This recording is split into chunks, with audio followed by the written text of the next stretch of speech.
Time to keep my channel active fragrance-wise, so I'm going to do a few reviews. I'm going to do, first one, let's do House of Matriarch's Black #1. I don't think I did this one right, I only did Coco Blanc. This one actually, unlike Coco Blanc, which I talked about before, I didn't get very good performance out of.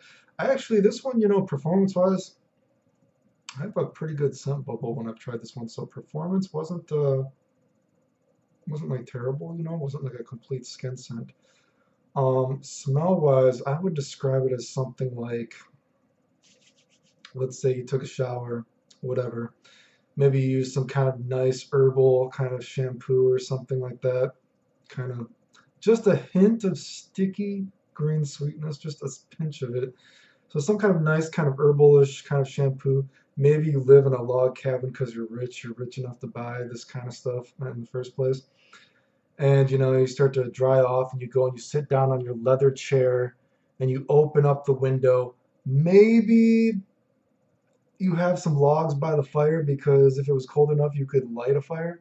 But you sit on your leather chair, fancy leather chair, you open the window and you get this kind of like, green, some outdoorsy kind of forest kind of smell. I should look at the fucking camera when I talk, shouldn't I? I'm sorry.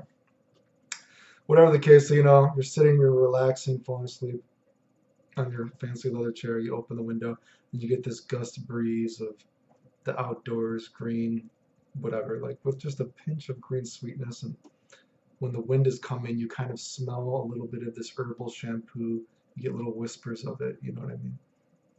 So that's kind of what, that's my, super poetic kind of description. Took a shower, nice herbal shampoo, sat on your fancy leather chair, you're in a log cabin. Maybe there's even some like little logs that if it was cold enough, you could light, open the window, gusts of air, outside, green air, smells good, smells fresh.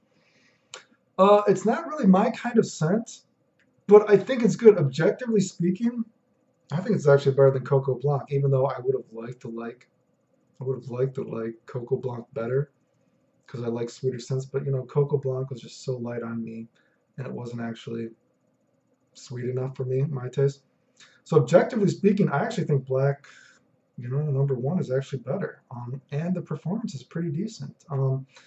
I think it could also kind of be a vibe of, maybe just like a nice smelling kind of like fresh smelling dude with like a leather jacket or something like that, so objectively speaking, although not my kind of thing per se, I think it's a good scent. So a lot of money for what it is, but whatever. I've never smelled the chocolate and tobacco one they have. I think they might even have two different versions of it. Some people say when I see it in the chats, but I've never smelled that chocolate and tobacco one. I would like to, but sampling from them is so freaking expensive, dude. It's just like, no, I'm not gonna do it, right? I would like to. Maybe if I become rich, right? A little more disposable income. But no, I've never smelled that one. Other one, there's a new, I never did a review on the original Dior Sauvage, but there's that new Dior Sauvage Eau de Parfum, whatever. I do agree that it kind of smells like the original, but I would say that this one smells a little bit older and more mature. I don't know if it's that, maybe that's like a star anise, right? Is it anise, star anise, anise? Is that what it says? Is that how you say it? Star anise or whatever? I think it gives it kind of like the mix of this one, the notes, and I've gotten a little bit of a different vibe out of this the different times I've tested it, but I don't want to keep testing it because I just don't really care about it. So I've tested it a handful of times though, so it smells a little bit more mature, and it kind of has a bit of that shaving cream, shaving foam, bathroom kind of smell to it, so it smells a little bit like the original one, but with some of that older, more mature shaving cream, shaving foam kind of bathroom kind of cleanliness to it. Not really my thing. Again, more of a kind of mature version of it, I guess. I don't really care for it. I actually kind of think, although I'm not even a big fan of the original, I actually kind of think the original smells better. I don't know how the compliments are going for this new one because I haven't heard anyone say anything about it specifically. But of course, the original does get a lot of compliments. I actually think where the original succeeds is it kind of smells clean, but it has a little bit of a kick to it, a little bit of sexy stank to it, maybe. Kind of like, although they don't smell the same, where I think Oud Wood succeeds, like I said before. Oud Wood smells clean, but there's a little bit of sex still on you. So it has a little bit of like kick to it, you know. So in that sense, again, they don't smell the same, but the same kind of aspect that they do well. I think Sauvage does well, which I don't get as much out of the EDP, right? Don't care for either of them too much, do you know what I mean? But I actually think the EDT smells a little bit better, dude. Just my opinion. Don't care for either of them though, so we don't really care. The next one I'm gonna do, there's that new Giorgio Armani Acqua Di Gio Absolu. Again, I never did a review of the Acqua Di Gio Profumo. This does not smell as similar to the original as that one does. I would describe the Acqua Di Gio Profumo. I know a lot of people like that one. That one, I will agree with the general consensus vibe. It's kind of like the mature, older kind of version of that with the incense and everything like that. But you know, for that one, like, I don't mind smelling older. I mean, geez, I'm getting a little older myself, right? I just kind of like look young. Or do I look young? Please tell me I look, please tell me I look a little bit younger, right, dude?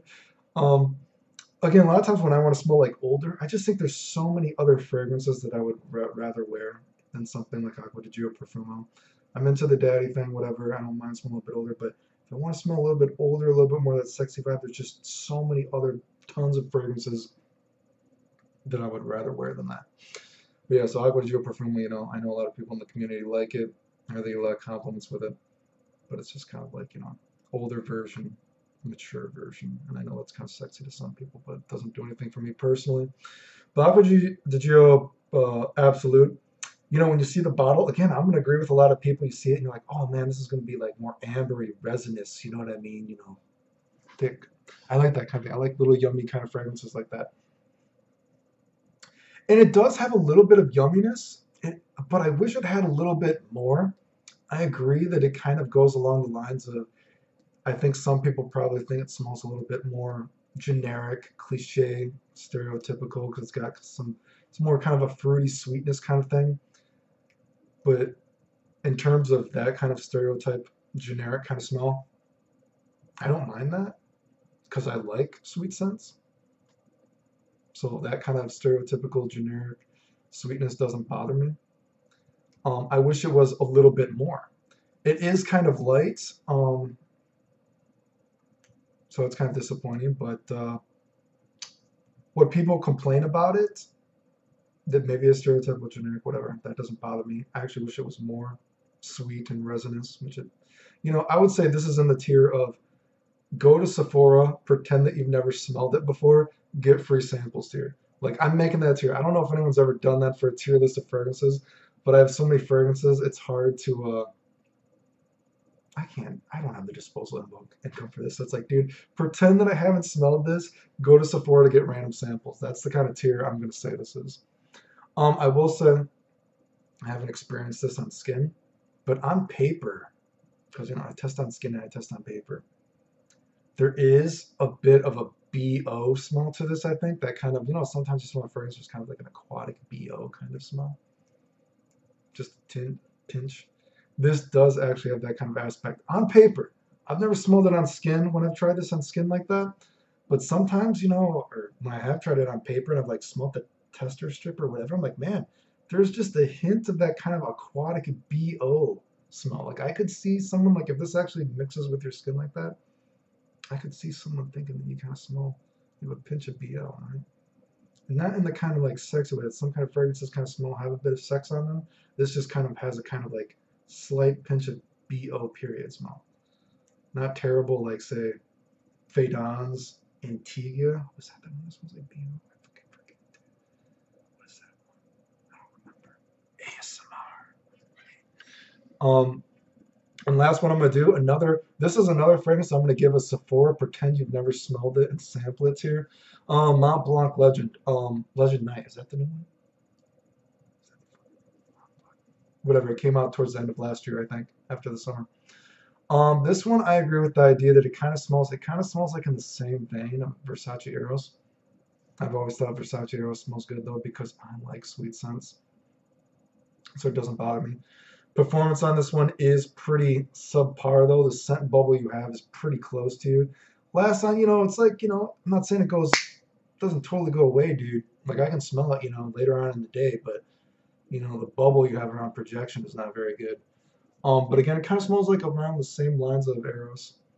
A lot of people probably think it smells generic and stereotypical, whatever. But this kind of stereotypical generic doesn't bother me. I feel like it's a little more fruity, if that makes sense, than Versace Eros.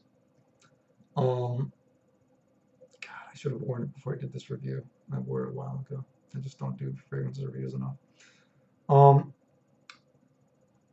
This one does have a bit of a cheap smell to it. It kind of like goes along that lines of sometimes when I smell this, the dried on, you start getting to the woods. Sometimes it gets a bit of that stereotypical scratchy wood smell, kind of a cheap scratchy wood smell. I don't know what the mix is. I don't make fragrances. I'm not a note monster. But sometimes when you smell this, depending on how you smell it, sometimes the wood smells a little bit of that cheap, scratchy kind of wood, and sometimes it smells a little bit of that kind of like chewy, yummy kind of wood kind of smell. Probably shouldn't eat wood, kids. Not, you know what I mean. But again, it kind of goes along that lines of something like a Versace Eros. Maybe a little bit more powdery, a little bit more fruity, if that's even. It's a double thread, dude. Multi-thread, dude. It can do many things, right? But it's just a good smell, right? Performance-wise, you're getting what you pay for because it's not very expensive, but it smells okay. Anyway, still lots of fragrances I would like to smell. I want to smell that Bohokobo, white coffee, white flowers. Never smelled it. I want to smell that.